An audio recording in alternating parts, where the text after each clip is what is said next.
Começar. Bom, então boa noite a todos. Vamos começar a nossa reunião aqui. Hoje é 10 de maio, 8 horas, nossa reunião pontual. Aqui na reunião aqui do serviço.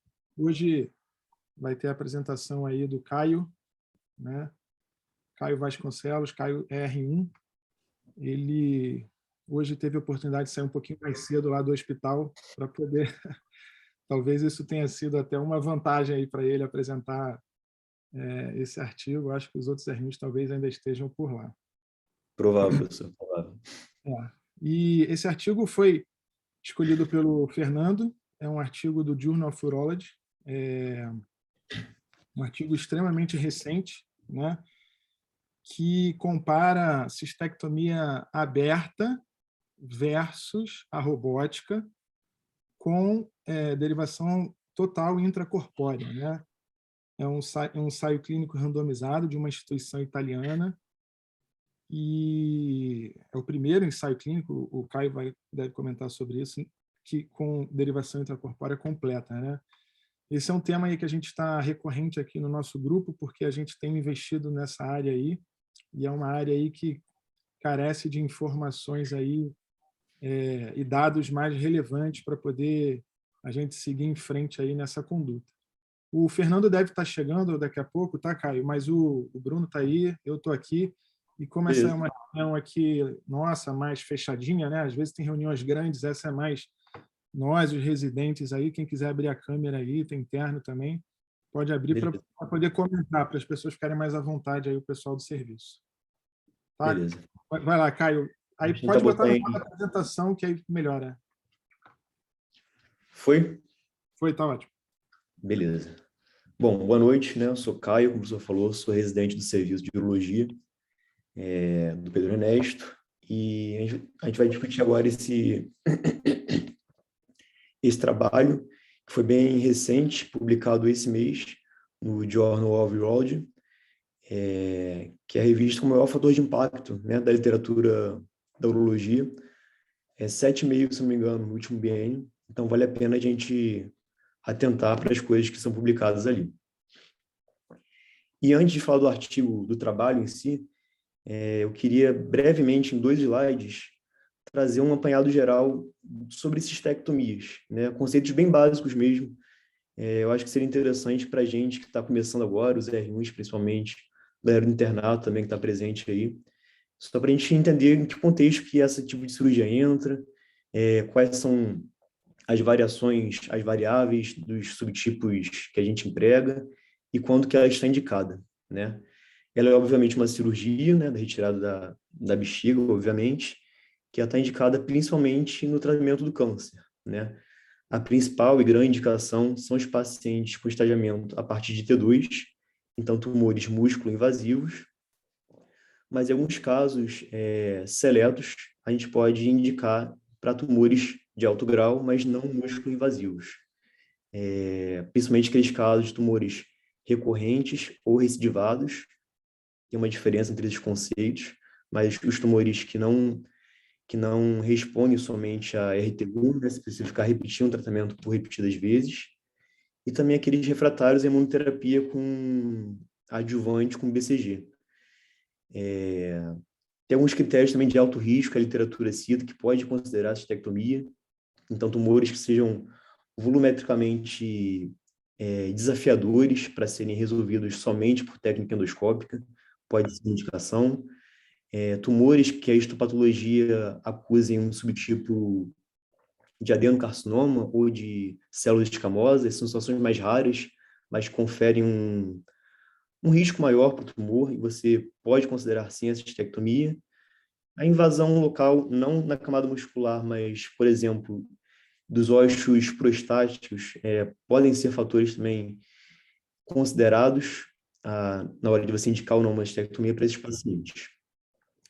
A grosso modo, bem grosso modo mesmo, a mastectomia consiste na retirada da bexiga em si, né? No homem você associa com a prostatectomia e também com a exérese das glândulas seminais, e nas pacientes femininas com a exanteração pélvica anterior, né? Você vai retirar em conjunto o útero e o terço superior da vagina, sendo que a uretra nos dois sexos você pode ou não poupar, dependendo do estadiamento pré-operatório, e também de congelação em sala quando disponível. E, por fim, você vai reconstruir o trânsito urinário desse paciente. E existem uma imensidade de técnicas e variações, não vou entrar agora nos detalhes de cada uma, mas, a grosso modo, você pode usar o conduto ileal, em que você vai usar um segmento de ilho para fazer um pouch, que vai ser um reservatório de urina, e que vai ser abocado na forma de um estoma na parede abdominal do paciente, né, formando um conduto não continente, debitando continuamente urina, o que pode, invariavelmente, prejudicar a qualidade de vida desse paciente. Tem algumas técnicas que são semelhantes a essa, mas que buscam preservar a continência, né? Você pode usar a mão do apêndice secal, da válvula ileocecal, e o paciente, por sua vez, cateterizar o estômago a fim de mimetizar algum tipo de continência. E também a gente tem as neobexigas ortotópicas, né? Que são o ideal que a gente busca sempre que possível, em que a gente preserva a continência urinária do paciente por via uretral, né? Que é o mais desejado. Desse slide era isso que eu queria falar. Todas essas técnicas podem ser feitas tanto por técnica totalmente aberta, videolaparoscópica ou robótica.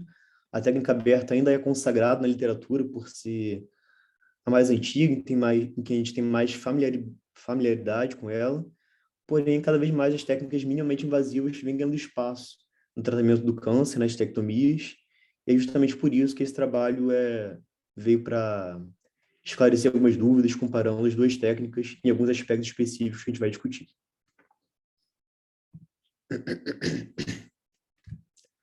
Como o professor falou no início da apresentação, o trabalho ele é bem recente, foi publicado esse mês no Journal of Urology.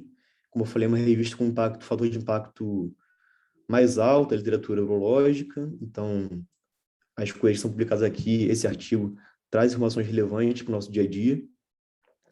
É um artigo italiano, é um trabalho italiano, em que ele compara dois grupos de pacientes submetidos à cistectomia, um por técnica aberta e outro por técnica robótica, com a confecção da derivação do trato urinário, derivação urinária, por forma totalmente intracorpórea. Entendeu?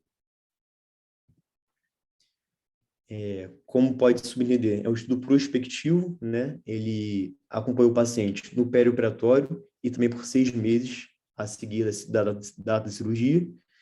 É um estudo clínico do tipo ensaio clínico, né? Tem uma intervenção, que foi a cirurgia em si, e randomizado. Ele randomizou os pacientes entre os dois grupos a fim de minimizar falseadores e fatores que possam influenciar na interpretação dos dados finais.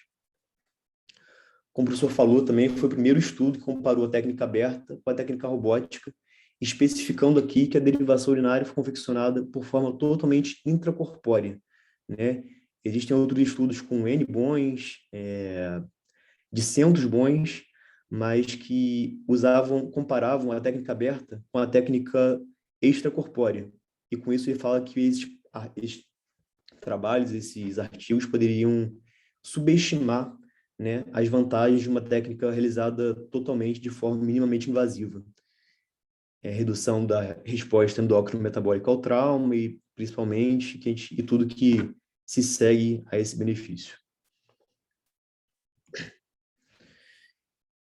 Na seleção dos pacientes, ele selecionou o paciente com estadiamento a partir de T2, ou seja, a partir da invasão da camada muscular, e esses pacientes não tinham, no estadiamento pré-operatório, acometimento nodal ou a distância sabidos.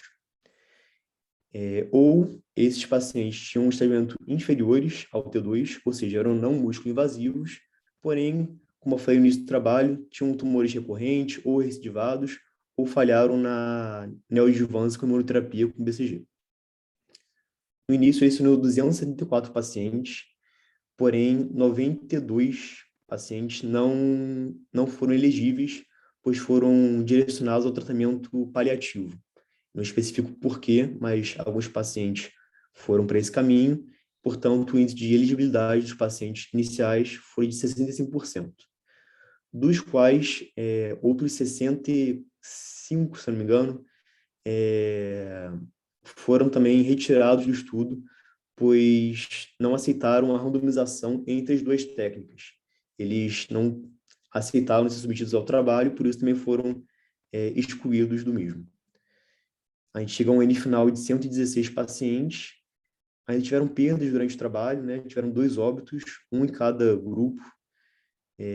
Na verdade, 9 óbitos, desculpa, 6 decorrentes da doença e outros 3 ele não especifica, provavelmente de causas independentes da doença ou não relacionadas a ela.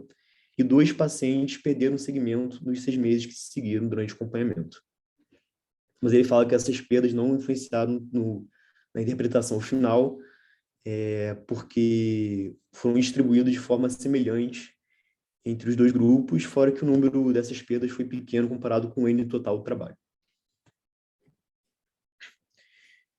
E a randomização, né? Quais critérios que ele usou para tentar parear os grupos? Ele usou o programa R de computador, que é padrão nesses trabalhos, e usou todas essas variáveis que constam na tabela, né? Então, ele usou a idade, o sexo, ele usou o IMC do paciente, o risco pré-operatório, as comorbidades, o ASA do paciente, se o paciente foi ou não submetido a uma quimioterapia neoadjuvante, que é uma coisa que, sem dúvida, influencia no desfecho final, nas variáveis que a gente vai observar a seguir. O estadiamento pré-operatório, a gente pode ver aqui que a maioria dos pacientes são T2, são músculo-invasivos, mas alguns poucos também tinham outros estadiamentos, T1, T3, e também foram igualmente pareados entre os grupos. E também ele cita aqui que a técnica pretendida de confecção da derivação do trato urinário, a pretendida, né, no pré-operatório, também foi pareada. Ele fala que pareou entre os pacientes que foram, em que a ideia inicial era confeccionar um conduto ileal, e os pacientes que foram, que a ideia era confeccionar uma anel-bexiga ortotópica. Tentou espalhar igualmente entre os 2 grupos as 2 técnicas, né? Ele, inclusive, não fala depois, ao longo do artigo, sobre uma coisa que eu senti falta, né? Qual técnica foi usada no final das contas em cada grupo. Mas aqui ele cita como um fator de randomização. E da metade para baixo da tabela, a gente tem fatores um pouco mais subjetivos, que foram obtidos através de questionários, mas que são os sintomas do paciente, né? Sintomas gastrointestinais, a funcionalidade laboral do paciente, social, a percepção que ele tem sobre a imagem corporal dele, a função sexual dele, enfim, todos os dados um pouco mais subjetivos, mas que foram utilizados também através de questionários para tentar tornar os 2 grupos mais próximos possíveis.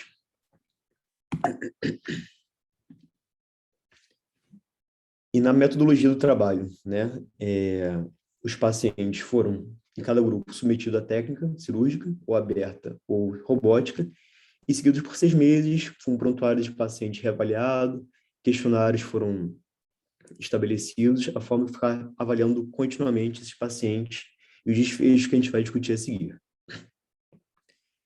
Ele fala que ele tentou ao máximo padronizar a técnica cirúrgica entre os 2 grupos, né? Ele fala que meticulosamente o que foi feito da técnica aberta foi feito na técnica robótica. Mas ele não cita, como eu falei, qual técnica de derivação do trato urinário, que ao meu ver seria um fator importante e que poderia influenciar no desfecho observado, foi adotada em cada grupo. Então, de paciente de cada grupo. Mas ele fala que tentou padronizar o mesmo que foi feito da forma aberta foi feito da forma robótica. A linfadenectomia também foi padronizada, né? Linfadenectomia estendida até o nível da bifurcação da aorta. Utilização de ligature para controle hemostático, e basicamente é isso que ele fala sobre a técnica cirúrgica em si.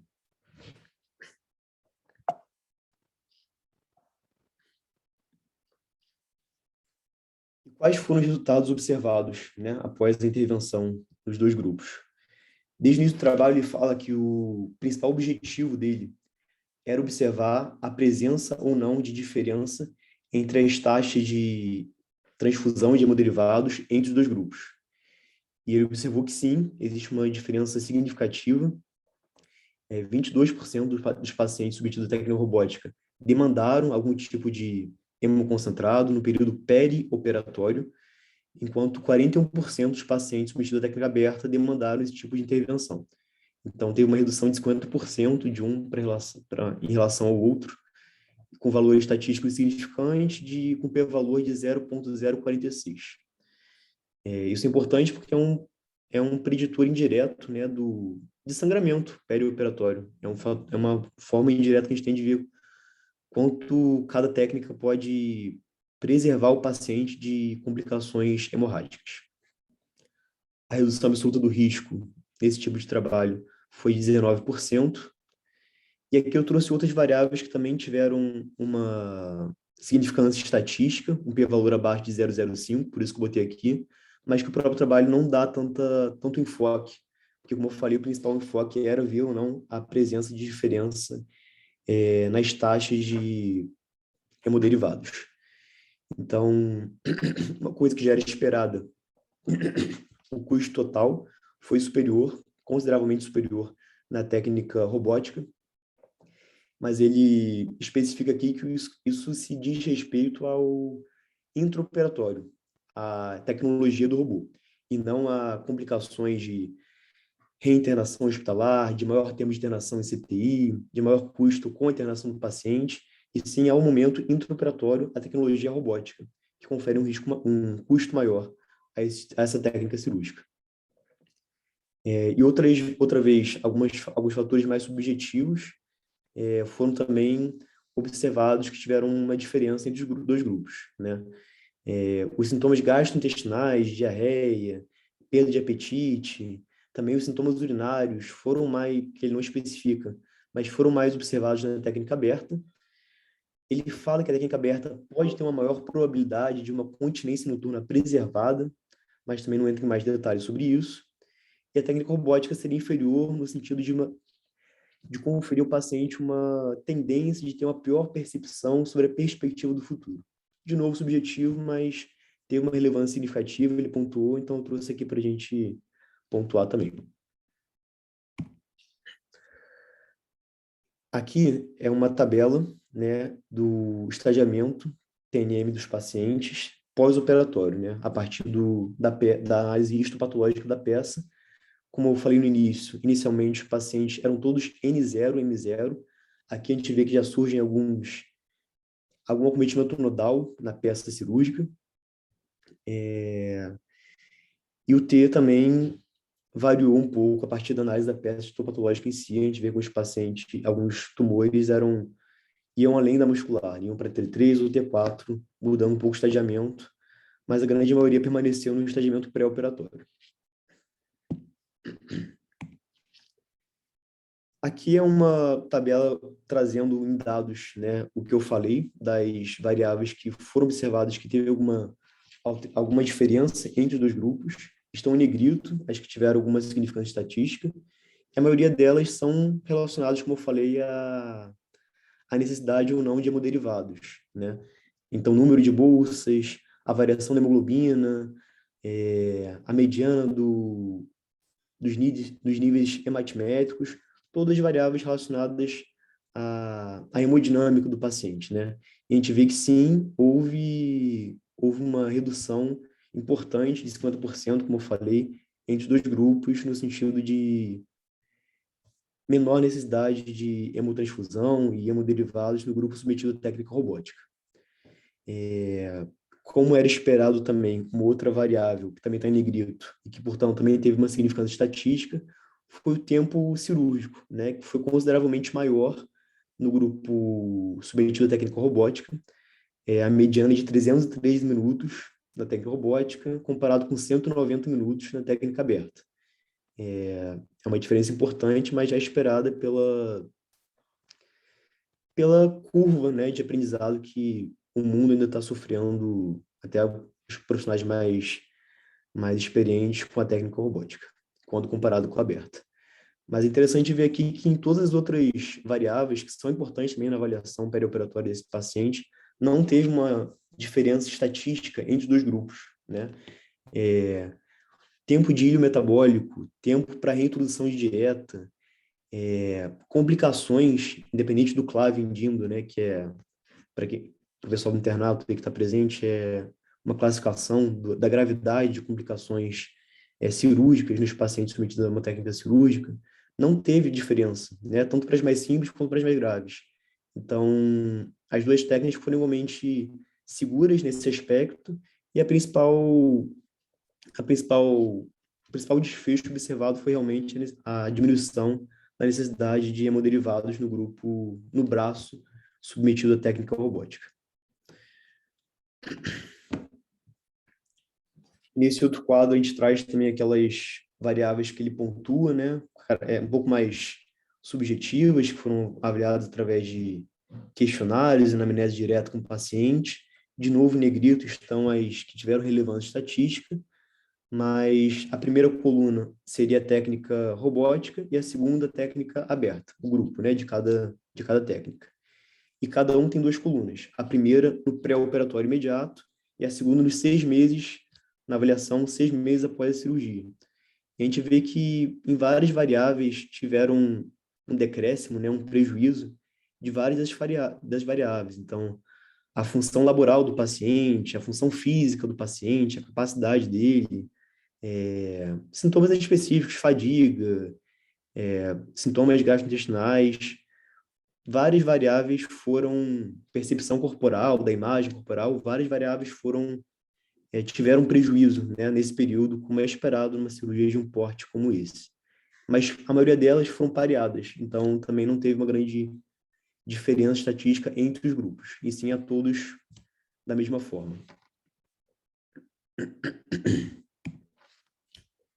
E aqui ele cita rapidamente também, mas eu acho que é uma das coisas mais importantes quando a gente avalia qualquer tipo de trabalho em cirurgia oncológica, né, comparando duas técnicas, em que ele mostra que tanto a técnica aberta quanto a técnica robótica não teve uma variação entre si no prognóstico oncológico do paciente.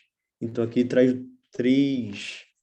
três gráficos, né, comparando nos 6 meses que se seguem a sobrevida geral, a sobrevida relacionada ao câncer, esses dois grupos, e, por último, o período livre de doença. A gente vê que nas 3 situações, as duas linhas, tanto a vermelha, que significa a técnica aberta, quanto a azul, que representa a técnica, desculpa, a vermelha é robótica e a azul aberta, elas andam juntas o período inteiro. Então, nesse período curto, né, que, de certa forma, de 6 meses de observação, não teve uma alteração do prognóstico oncológico desses pacientes, quando a gente compara cada grupo submetido a determinada técnica.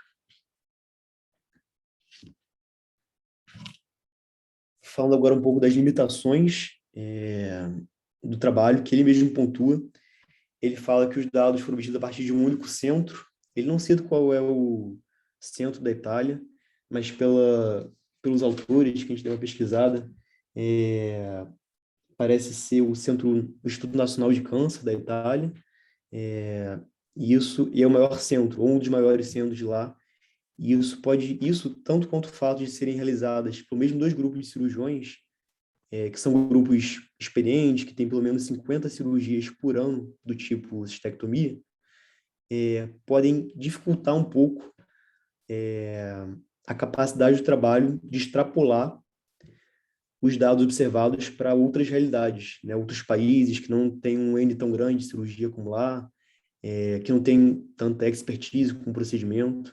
Então, isso ele pontua como uma limitação do trabalho. É interessante que no final até um outro autor ele pontua isso como sendo um benefício, né, do estudo, porque isso padronizaria mais a observação entre os grupos e diminuiria a variação entre as cirurgias, entre as técnicas cirúrgicas confeccionadas, caso o estudo fosse feito para um grupo mais heterogêneo de centros ou de equipes cirúrgicas.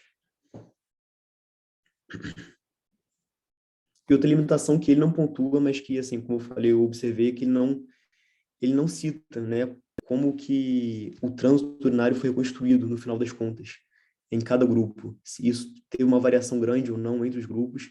Isso, ao meu ver, pode influenciar, sim, nos desfechos observados, tanto de sangramento quanto de tempo operatório, né? Eu acredito que seja diferente entre uma neobexiga ortotópica quando comparado com conduto ileal, por exemplo. Acho que isso pode influenciar nas variáveis observadas e ele não pontua isso durante o artigo, né? Qual foi o número final de cada grupo que foi submetido a cada técnica cirúrgica.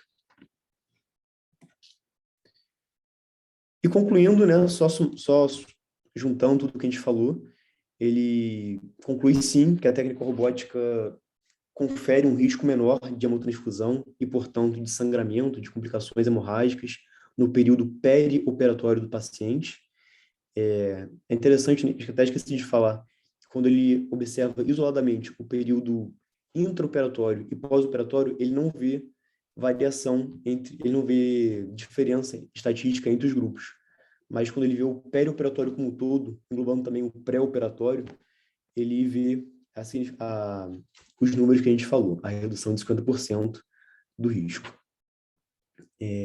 Mas, enfim, concluindo, a técnica robótica foi sim, teve um risco menor de hemotransfusão e de sangramento quando comparado com a técnica aberta, e sendo que não teve uma variação importante entre os grupos na percepção da qualidade de vida dos pacientes, na sintomatologia e, principalmente, né, como eu falei, uma das coisas mais importantes, no prognóstico oncológico entre esses dois grupos.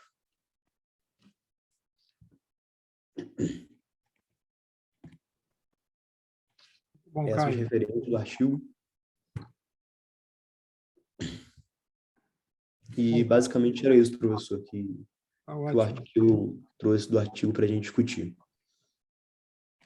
Muito bom, Caio. Última apresentação.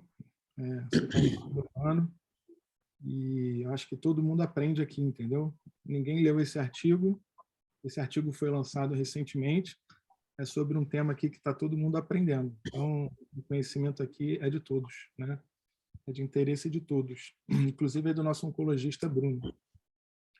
Eu queria depois que vocês comentassem, o Gabriel, a Eugênia, quem quisesse, né? Eu fiz alguns pontos aqui. Primeiro, é um ensaio clínico randomizado, né? E de um único centro. O fato de ser um único centro, ele é positivo, por incrível que pareça, porque ele tira o viés do cirurgião. Então, sempre quando a gente vai ver técnica cirúrgica, modalidade, plataforma cirúrgica, robótica, laparoscópica, aberta, em geral, esses ensaios randomizados, eles são de centros únicos ou de pequenos centros. E, geralmente, óbvio, com alto volume de cirurgia, como você falou, né? A equipe tinha 50 cirurgias cada por ano nos últimos 2 anos, né? Isso é extremamente elevado, né? Então, isso é positivo nesse aspecto para tirar o viés do cirurgião, né? Que, no final das contas, a gente compara com a gente mesmo os nossos resultados, né? A técnica em si não anda por si só, né? O fato dela ter sido totalmente intracorpórea, eu acho isso o caminho que o próximo passo que a gente precisa dar. Ao meu ver, né, você fazer a derivação extracorpórea, ela tem sentido numa forma assim de ganho de curva de aprendizado, ao meu ver. Pode ser que alguém tenha uma opinião diferente, né? Porque, como você mesmo falou, a gente perde todo aquele benefício da cirurgia minimamente invasiva, resposta ao trauma. É claro que não é como uma cirurgia aberta, mas eu acho que fica um pouco sem sentido. Mas tem sentido, sim, quando a gente entende que é uma etapa na curva de aprendizado, né? Que é uma curva de aprendizado absurdamente longa, né? A gente já apresentou ano passado o Razor Trial, né? Todo mundo fala sobre isso, lá do Dr. Parekh, em Miami, e eles faziam extracorpórea, e é o maior estudo clínico randomizado multicêntrico nessa matéria extracorpórea, né? E é um centro de alto volume. E nesse centro de alto volume, era um estudo multicêntrico, era em torno de 10, 15%, né? Ou seja, é N, né? Então, você vê como é algo que está todo mundo engateando no mundo inteiro, não é só a gente, não. Não é porque você está olhando esse grupo aí que você vai achar que está todo mundo fazendo isso, não. Pelo contrário, na verdade, tá todo mundo igual ou atrás da gente. Na verdade, a maioria está atrás da gente, né? A plataforma robótica não está disponível. pelo menos aqui no hemisfério sul, né? O endpoint, esse endpoint utilizado é um endpoint que tem que ser mesmo isso, né? Ganho de sobrevida. Pois o Bruno pode até comentar, ganho de sobrevida global, câncer específico, a gente não vai encontrar. Isso não foi encontrado com a prostatectomia, isso não foi encontrado com nefrectomia. Até hoje não tem diferença de ganho de sobrevida entre uma parcial de rim e uma radical, porque não consegue fazer o estudo, é muito complexo. E o que tem é não inferioridade, né? Você tem uma técnica menos invasiva, por exemplo, no rim. A parcial de rim ela é menos invasiva que uma radical e é não inferior. Então, intuitivamente, começa a se fazer uma cirurgia menor para o paciente, né? Já que ela é não inferior. E mais ou menos assim caminha a cistectomia robótica, né? Mas isso é uma discussão, né? A gente lá na UERJ faz cistectomia, fizemos recentemente aí, só eu, uns 5, 6 casos recentes, todo mundo de alta precoce, uma agora engatou a marcha ré e a gente está tendo que rever. Mas isso acontece, faz parte da curva de aprendizado. Então, esse endpoint de sangramento ele é relevante no sentido de ser um marcador, né? Porque existe um termo que se usa de surrogate, né? Para complicações perioperatórias de uma forma geral, não só transfusão, sangramento, mas para tudo. Então, se ele toma mais sangue é porque ele complicou mais, né? Uma coisa que é muito interessante lá na robótica, lá na nossa instituição, é que a partir do momento que a gente começou a fazer prostatectomia robótica, a gente parou, logo depois que a gente passou da curva de aprendizado, aliás, mesmo na curva de aprendizado não teve transfusão sanguínea para prostatectomia robótica, né? Então, tanto é que hoje a recomendação do nosso serviço é não solicitar reserva de sangue para prostatectomia robótica, e os anestesistas tiveram que aceitar isso porque realmente não havia transfusão. Então, na prostatectomia robótica, isso foi marcante. Isso muda a conduta. Às vezes, você não tem sangue, você tem reserva escassa de sangue e tudo mais.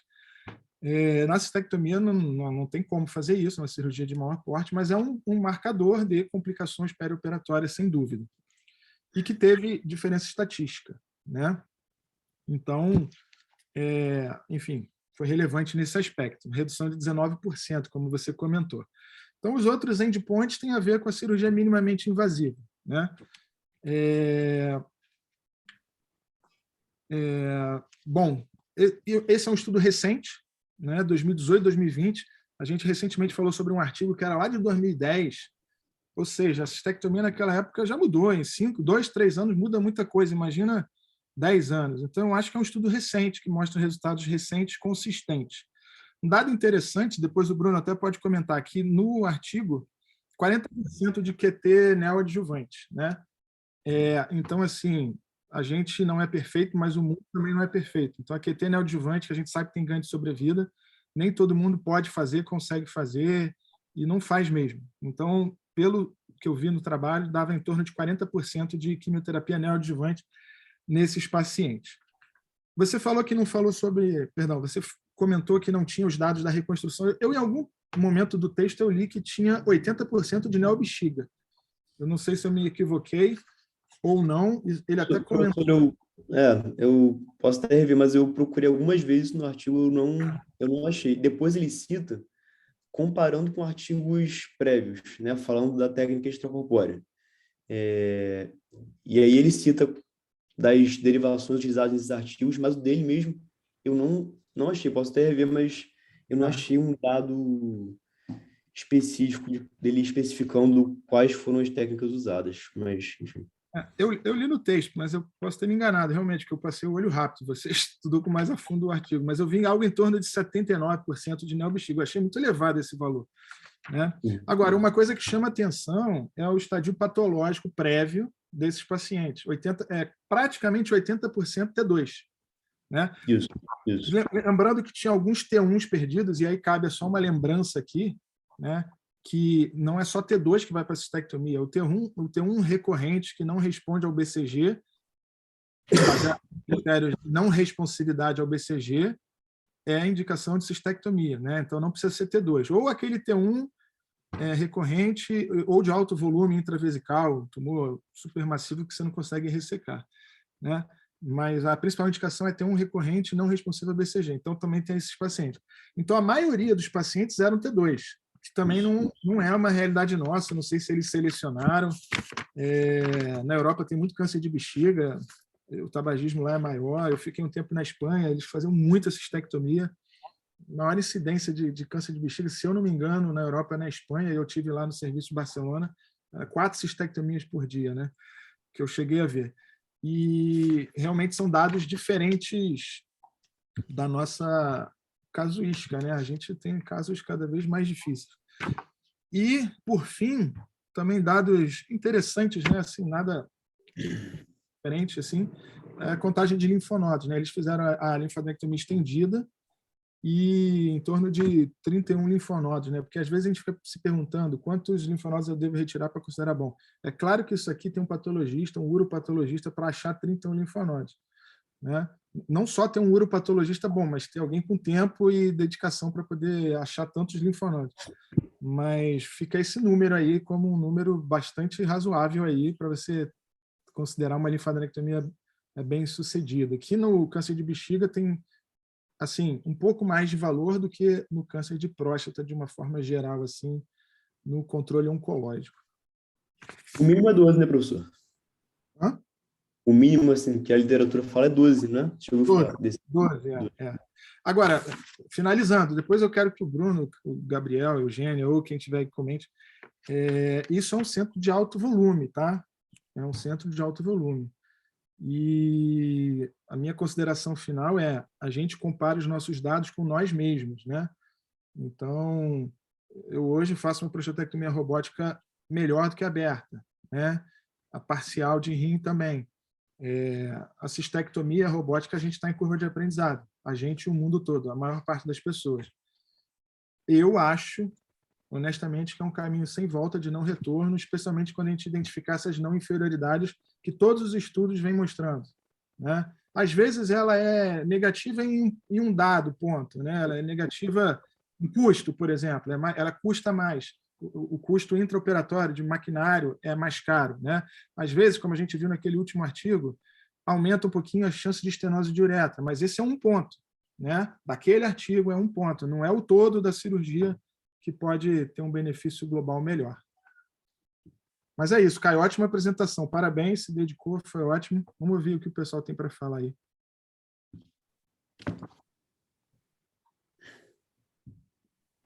Alguém quer perguntar? Crelier. Bruno pergunta, comenta. Não, então, a quimioterapia Paulo, neoadjuvante, se quiser comentar alguma coisa. Não, eu ia falar o seguinte, que o percentual foi até bem razoável, 40%, né? Se eu não me engano, o percentual, a última vez que eu vi algum dado em relação ao percentual na prática clínica de mundo real de neoadjuvância, ela é muito baixa no mundo, em torno de 20%, 15%, 20%, 25%, é muito baixa.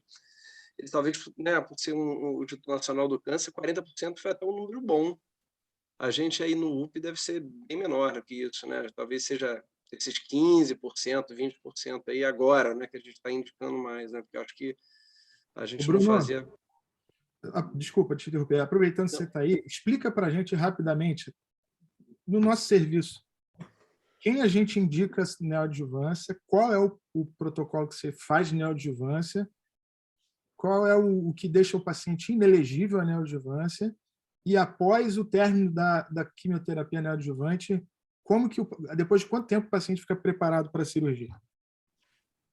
Então, o protocolo padrão para neoadjuvância que a gente está usando no UP agora é a cisplatina, tem que incluir cisplatina, né? A gente não, quando o paciente não é elegível a cisplatina, a gente não deve indicar neoadjuvância.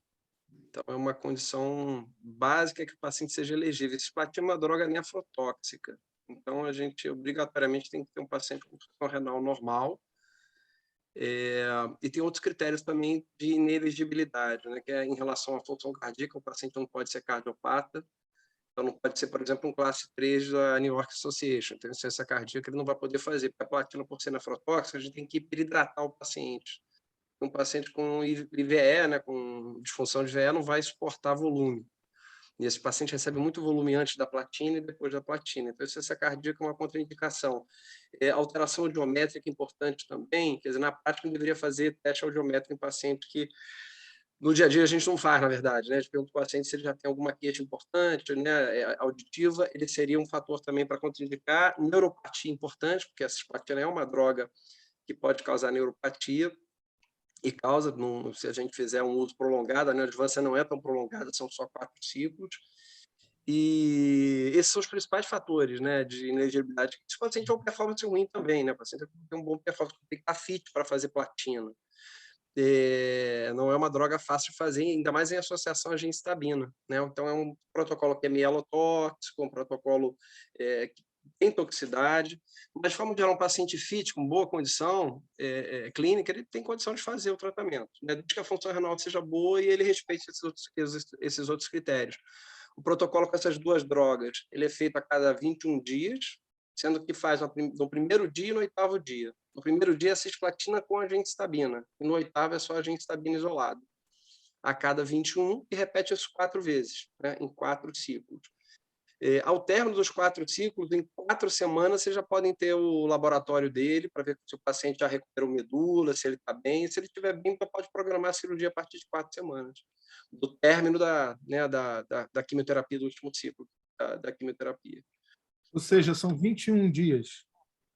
Isso, a cada Mais ciclo um são mês. 21 dias. Geralmente, em 21 dias, o paciente já está com a medula recuperada, o leucograma já normalizou, ele já não está mais leucopênico, não está plaquetopênico. O tempo da QT são 21 dias, é isso? Isso do ciclo são 21 dias. E aí, em tese, ele espera mais um mês. Ou seja, entre indicar e operar em condições ideais, seria 2 meses, vamos dizer assim. Pode até ser operado antes, Paulo. Se você tiver com esse paciente sendo contato do primeiro dia do 4º ciclo, você, a partir de 28, você já pode considerar, se o paciente estiver bem com uma recuperação medular, já pode considerar, vamos dizer, em torno de 6 semanas, ele pode ser operado. Está dentro da nossa realidade aí, eu acho que a gente poderia pensar em operar nesse período. E esse ciclo com cisplatina e genta, né? Gencitabina. Gencitabina, ele é o padrão ou é o nosso possível? Não, ele é padrão. Ele é Padrão, né? padrão. A gente pode pensar em usar também DD-MEVAC, mas eu acho que, na prática, de forma geral, o que tem sido mais usado no mundo é a gencitabina com a cisplatina. E é o mais simples para a gente utilizar também, né? Em relação ao estudo clínico, acho que o percentual foi bom, cara, 40%, porque é muito frequente esses pacientes, né, até como fator de risco mesmo, a faixa etária, os pacientes geralmente têm uma carga tabágica importante, são DPOC, tem outras comorbidades, às vezes até relacionadas ao tabaco, né, são coronariopatas, às vezes tem outras comorbidades importantes, então é um grupo que geralmente já tem algumas comorbidades, então não é simples dar cisplatina nessa população, não. Professor Bruno, está tudo me ouvindo? Está sim, né? Sim, estamos sim.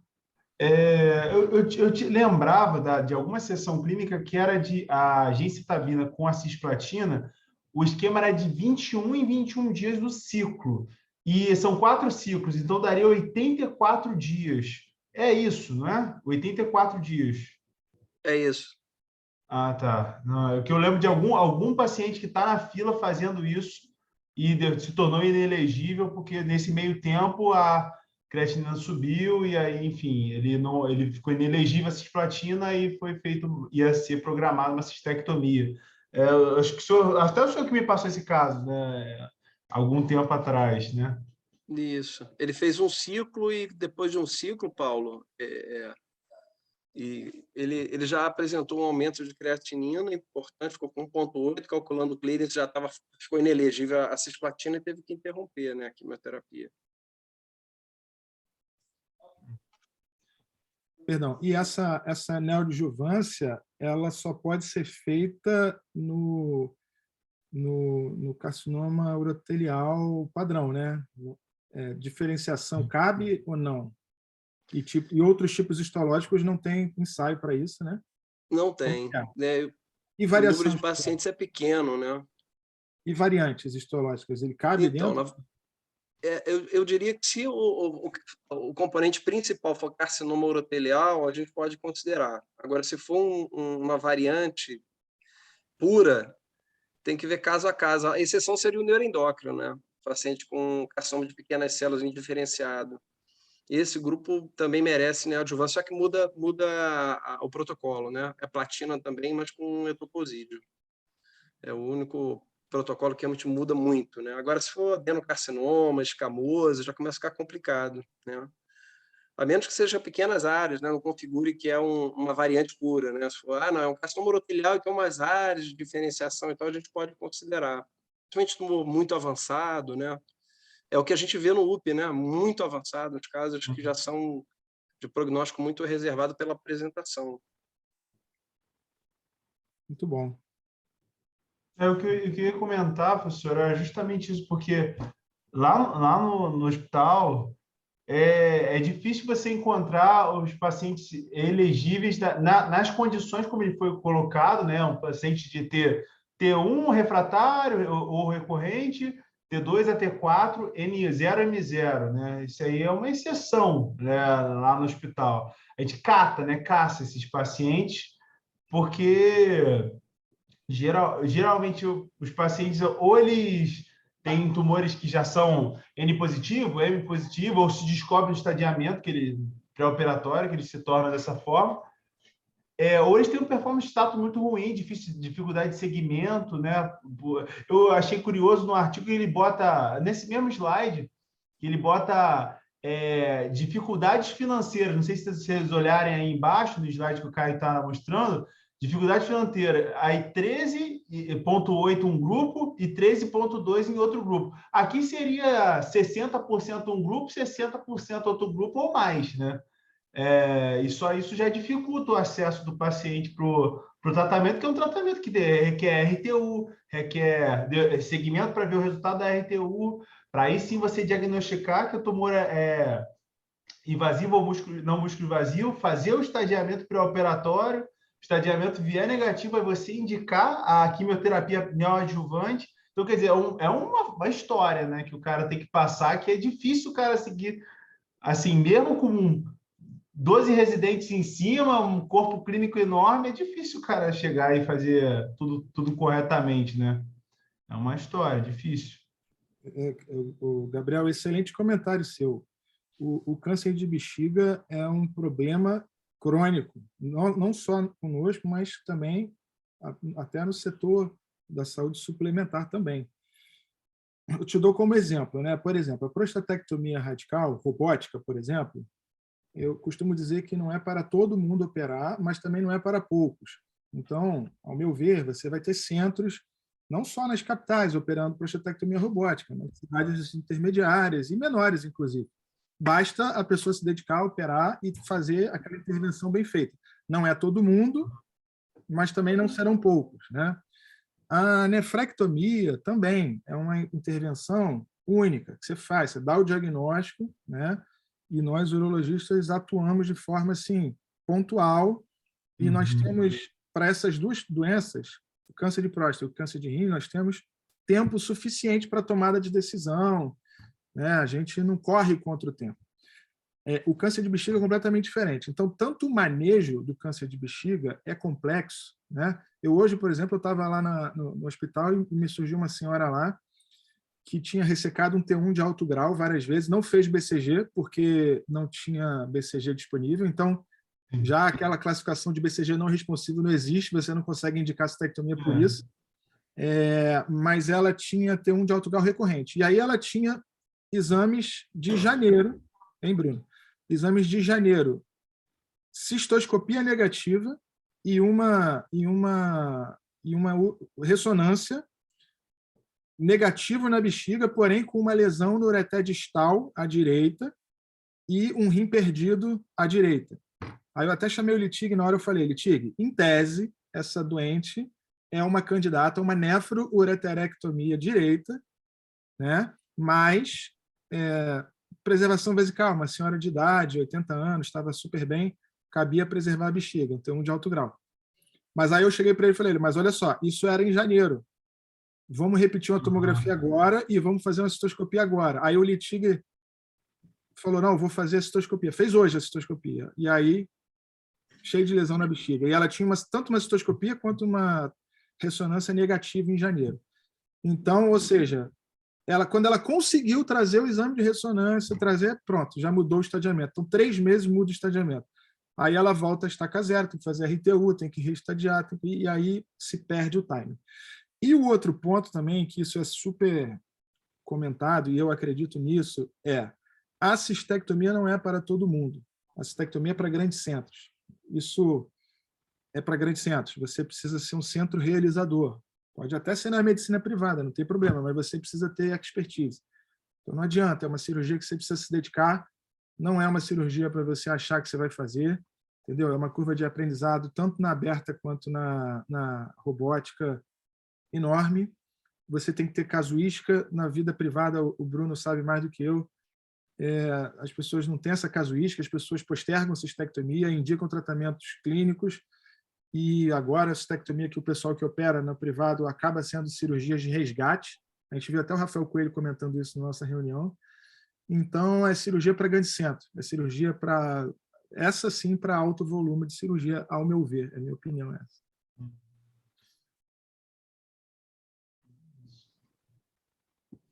É isso. Alguém mais quer comentar? Caio, palavras finais. Bruno, alguém? Só agradecer, professor. Artigo muito bom. Acho que foi ótimo para a gente discutir aqui. A discussão foi bem proveitosa. Obrigado. Muito bom. Parabéns muito bom. aí, Caio. Foi muito boa a apresentação. Achei muito organizada. Eu não tinha conseguido ler o artigo todo. Foi bem claro mesmo. Foi bem pausado. Foi muito bom. Muito bom. Valeu. Caio, todo mundo, aliás, né? Semana que vem vai ter o congresso da AWA. O Fernando vai estar viajando, aí a gente optou por não ter a reunião semana que vem. Aí dá um descanso, vai estar tendo um congresso americano. Eu também recomendo a todo mundo que possa ir ao americano que vá. Eu já fui a mais de 5, 6, sei lá. Além da viagem, é um congresso fantástico para si. Esse ano eu não fui, meu visto venceu, mas ano que vem eu estarei lá em Chicago. Na outra semana, o Bruno está fazendo o convite, ele vai confirmar para a gente em breve aí, né? Quer falar, Bruno? O Abílio, né? Vai falar sobre... Então, a ideia era chamar um colega que é oncogeneticista, o Antônio Abílio, para falar sobre os aspectos oncogenéticos do câncer de próstata. E estou só faltando ele me dar confirmação só para o dia 24 aí. Acho que vai ser bem bacana. É isso aí. Então, beleza, gente. Boa noite e até amanhã. Valeu, Bruno. Valeu, Caio. Tchau, tchau.